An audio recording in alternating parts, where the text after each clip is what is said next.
Hello and welcome to the BSc Part Second students.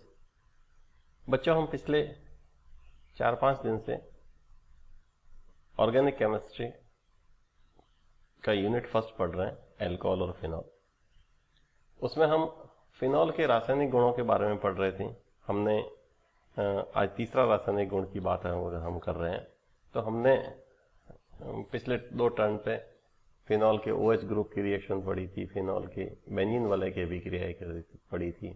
आज हम phenol की कुछ विशिष्ट अभिक्रियाओं के बारे में पढ़ते हैं, जिसमें सबसे इंपॉर्टेंट ये रिएक्शन है, स्पेसिफिक रिएक्शन, जिसको कहते हैं विशिष्ट अभिक्रिया। विशिष्ट अभिक्रियाओं में पहली रिएक्शन है लीबरमान नाइट्रोसो अभिक्रिया, लीबरमान नाइट्रोसो परीक्षण। लीबरमान नाइट्रोसो परीक्षण को मैं अगर आपको इस तरह से बताऊं कि ये हमारे प्रैक्टिकल के लिए भी इंपॉर्टेंट है। क्या है लीबरमान नाइट्रोसो टेस्ट, मैं आपको बताता हूं। लीबरमान नाइट्रोसो टेस्ट में फिनॉल को 0 से 10 डिग्री सेंटीग्रेड ताप पर सोडियम नाइट्रेट और H2SO4 से क्रिया कराते हैं तो पैरा नाइट्रोसो फिनॉल बनता है। कैसे बनता है देखो, NaNO2 और H2SO4 ये सांद्र सल्फ्यूरिक एसिड है। इससे हमने इसकी रिएक्शन कराई तो नाइट्रस एसिड बना। इस नाइट्रस एसिड की फिनॉल से रिएक्शन कराने पर ये लो H2 मॉलिक्यूल बाहर निकल गया, और ये जो नाइट्रोसो ग्रुप है इसको बोलते हैं नाइट्रोसो ग्रुप। ये इसके पैरा पे लगता है, ये लग गया पैरा पे, फिनॉल के पैरा पे नाइट्रोसो ग्रुप लगा। It is para nitroso phenol.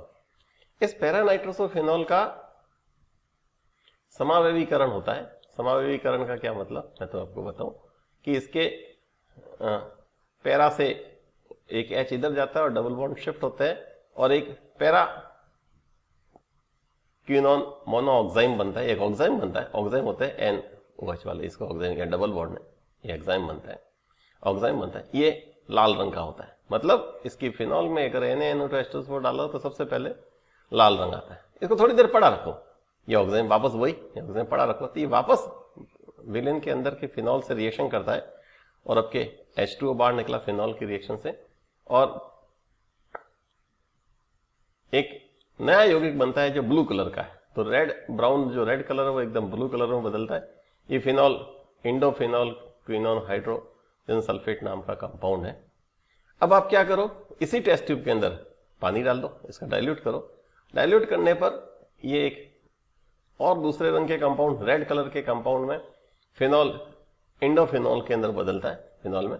और लास्ट में इसी के अंदर अगर NaOH का सॉल्यूशन क्षार विलेन डाल दें, क्षार का विलेन डाल दें, NaOH विलेन डालें, तो ये ब्लू कलर देता है। बहुत ब्रिलियंट टेस्ट है फिनॉल का, लैब के अंदर लीबरमान नाइट्रोसो टेस्ट। MSc तक के सारे प्रैक्टिकल के टेस्ट में ये इतना यूनिक और अच्छा टेस्ट है कि इसमें एक ही टेस्ट में इतने सारे कलर आते हैं। मैं इसको वापस संक्षेप में आपको बताऊं कि अपने पास ये रहा फिनॉल था। फिनॉल में हमने NaNO2 H2SO4 डाला, और ये 0 से 10 डिग्री सेंटीग्रेड पे डाला तो तुरंत मिलाते ही लाल भूला रंग आता है, जो ऊपर मैंने आपको बताया। थोड़ी देर पड़ा रखने पर ये वापस फिनॉल से रिएक्शन करता है और नीला रंग देता है। तो लाल भूरा रंग एकदम नीले रंग में बदलता है। इसमें आप पानी डालो, डाइल्यूट करो, ये नीला रंग तुरंत लाल रंग में बदल जाता है। इसी विलेन के अंदर आप NaOH विलेन डालो, ये लाल रंग अंत में वापस नीला रंग देता है। कई तरह के कलर चेंज होते हैं। ये लीबरमान नाइट्रोसो टेस्ट कहलाता है। ये पहली रिएक्शन है, बहुत इंपॉर्टेंट रिएक्शन, प्रैक्टिकल के हिसाब से भी और थ्योरी के हिसाब से भी, एग्जाम में भी आती है ये रिएक्शन। आज की सेकंड इंपॉर्टेंट रिएक्शन के बारे में अपन पढ़ते हैं। It is second reaction, it is a coupling reaction. Coupling reaction और डाइएजोनियम सॉल्ट, डाइएजोनियम सॉल्ट की कपलिंग रिएक्शन है। डाइएजोनियम लवण से रिएक्शन कराती है। डाइएजोनियम, 2 नाइट्रोजन होते हैं, इसको डाइएजोनियम कहते हैं। बेंजीन डाइएजोनियम क्लोराइड नाम है इसका, बेंजीन डाइएजोनियम, बहुत इंपॉर्टेंट कंपाउंड है डाइएजोनियम कंपाउंड। ये अपने कोर्स में भी है, अपन नाइट्रो यौगिकों के अंदर आगे नाइट्रोजन कंटेनिंग कंपाउंड पढ़ेंगे, उसमें डाइएजोनियम सॉल्ट भी पढ़ेंगे। इसकी फिनॉल से रिएक्शन होती है, फिनॉल का पैरा का H इससे रिएक्शन करते हैं, क्षारों की उपस्थिति में होते हैं, क्षार अम्लों को रिएक्शन करके बाहर निकाल देते हैं। HCl इसमें से बाहर निकलता है, और पैरा हाइड्रोक्सी एजोबेंजीन एक तरह की डाई बनती है। ये ऑरेंज कलर का होता है, ये ऑरेंज कलर का होता है, नारंगी रंग का होता है। ये नारंगी रंग का कंपाउंड बनता है, बहुत ही अच्छा ये यौगिक है। ये रिएक्शन कपलिंग रिएक्शन कहलाती है, एजोनियम सॉल्ट कहलाते हैं। एक बहुत अगली रिएक्शन मैं आपको बताता हूं, it is a Kolbe reaction. ये कॉल्बे अभिक्रिया कहते हैं, हिंदी में लिख देता लो, कॉल्बे अभिक्रिया, कॉल्बे अभिक्रिया। आज मैं सारी रिएक्शंस को इंग्लिश और हिंदी दोनों में पढ़ा रहा हूं ताकि आपको नोट्स बनाने में आसानी रहे। देखो कितना आसान लिखा है कि फिनॉल के सोडियम लवण को, फिनॉल अम्लीय होता है ना, तो इसमें सोर और क्षार मिलाने पर फिर उनका सोडियम लवण बन जाती है, सोडियम लवण। इसका नाम है सोडियम फिनॉक्साइड, इसको कहलाता है सोडियम फिनॉक्साइड। फिनॉक्साइड सोडियम का, फिनॉल का सोडियम लवण। कि जब क्रिया कार्बन डाइऑक्साइड से कराते हैं 120 से 140 डिग्री सेंटीग्रेड ताप पर, वायुमंडलीय दाब पर रिएक्शन कराते हैं, तो कार्बोक्सिलिक एसिड इसके ऑर्थो पोजीशन पर इंट्रोड्यूस हो जाता है। This reaction is known as Kolbe reaction. कैसे कार्बन डाइऑक्साइड, ये कार्बन डाइऑक्साइड देखो इसके ऑर्थो पोजीशन पे चला गया, ऑर्थो लवण बनता है और उसका जल अपघटन कराने पर एक बहुत अच्छा कंपाउंड सिलिसिलिक अम्ल बनता है, सिलिसिलिक एसिड बनता है। इसके मैकेनिज्म को अगर अपन समझाए तो बहुत आसानी से ही कार्बन डाइऑक्साइड को बताइए। कार्बन डाइऑक्साइड इसके अंदर चलेगी, ये देखो CO2, O और Na के बीच में CO2 चलेगी।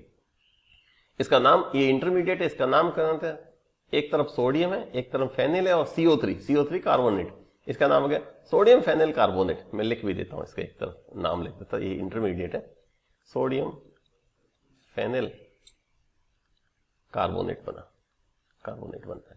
और इसका पुनर्विन्यास होता है, सोडियम फेनिल कार्बोनेट का पुनर्विन्यास होता है। कैसे पुनर्विन्यास होता है, 1 मिनट में वापस बताऊं। ये देखो, ये H और ये COO, ये आपस में अपना पोजीशन बदलते हैं और ये सोडियम सिलिसिलेट बन गया, सिलिसिलिक का सोडियम लवण बन गया। इसका जल अपघटन कराओ तो आपको सिलिसिलिक अम्ल प्राप्त होगा। बहुत सरल सिंपल रिएक्शन है, लेकिन एग्जाम के हिसाब से बहुत इंपॉर्टेंट रिएक्शन है। अगली रिएक्शन है बहुत famous reaction, it is Reimer Tiemann reaction. बहुत फेमस, ये 2 तरह की होती है, फॉर्माइलेशन भी होता है और कार्बोक्सिलेशन भी होता है। ये फॉर्मिलीकरण की रिएक्शन, ये फॉर्मिलीकरण है। फॉर्मिल का मतलब एल्डिहाइड ग्रुप लगता है इसके अंदर। फॉर्मिलीकरण की रिएक्शन कैसे होती है कि बहुत सरल सिंपल बात से मैं आपको समझाऊं कि जब फिनॉल की रिएक्शन कराते हैं, ये हीटेड विथ क्लोरोफॉर्म CaCl3 और सोडियम हाइड्रोक्साइड से रिएक्शन कराते हैं।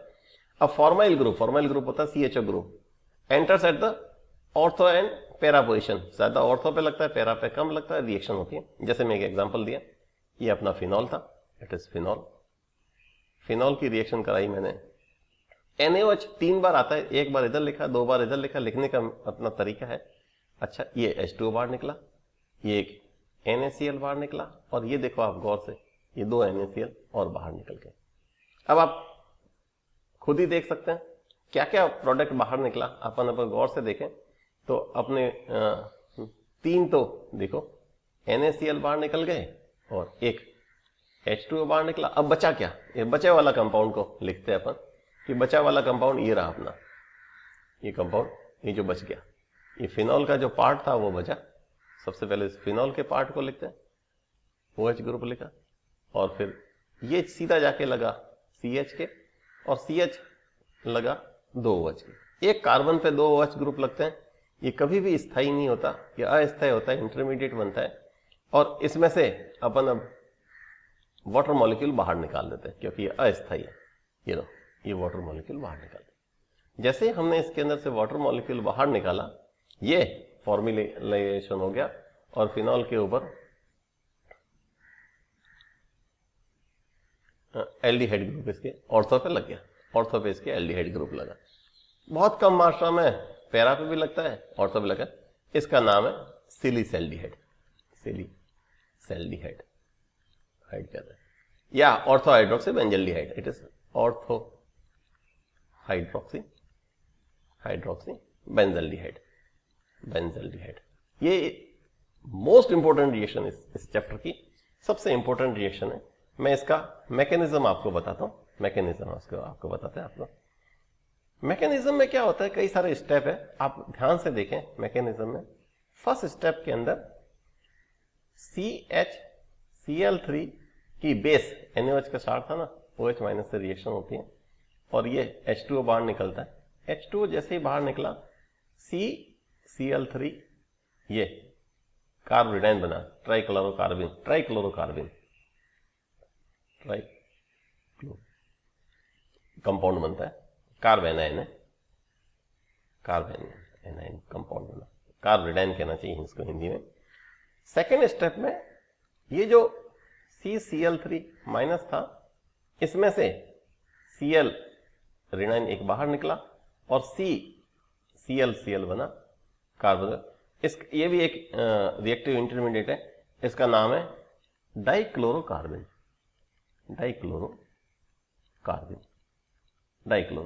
ये सेकेंड स्टेप है। अब सबसे इंपॉर्टेंट स्टेप अगले हैं जो मैं आपको बता रहा हूं। तीसरे स्टेप में आ जाओ आप। थर्ड स्टेप के अंदर अगर अपन बात करें तो ये फिनॉल का सॉल्ट लेते हैं, फिनॉक्साइड आयन है। क्यों लिया? क्योंकि क्षारों की उपस्थिति में फिनॉल अम्लीय गुण दर्शाता था, तो ये फिनॉक्साइड आयन है। इसका ये H है और ये Cl2 से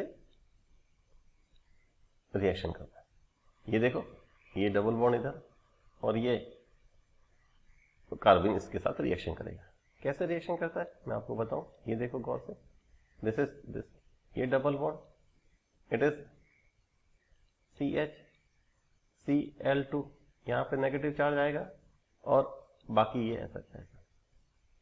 अब क्या होता है कि ये यहाँ का जो हाइड्रोजन है वो यहां से इसके पास आता है, ये डबल बॉन्ड इधर, ये वापस ऊपर की तरफ आता है। तो नेक्स्ट रिएक्शन कैसे होती है इसको समझते हैं। देखो गौर से, ये रिएक्शन ऐसे होती है, वापस हुई ये reaction. This is the reaction. आपको ओरिजिनली बात बताऊं, वापस ऑक्सीजन पे नेगेटिव चार्ज आया और ये लो CH, Cl, बाकी सारी चीजें से।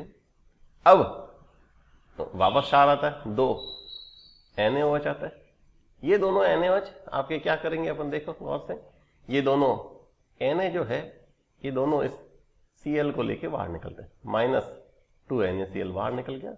और बाहर निकलते ही ये देखो गौर से, ये बना, इट इज वही फिनॉक्साइड आयन था ये तो। और ये डबल बॉन्ड और अभी थोड़ी देर पहले CH पे 2 OH है। 2 OH आते ही ये आपको मालूम, ये अस्थायी है, एक इंटरमीडिएट बनाता है और ये इंटरमीडिएट अब वाटर मॉलिक्यूल बाहर निकलेगा। इसके अंदर से आप गौर से देखो कि वाटर मॉलिक्यूल बाहर निकल गया, ये वाटर मॉलिक्यूल यहां से बाहर निकल गया और वाटर मॉलिक्यूल बाहर निकलते ही ये आपका कंपाउंड बन गया।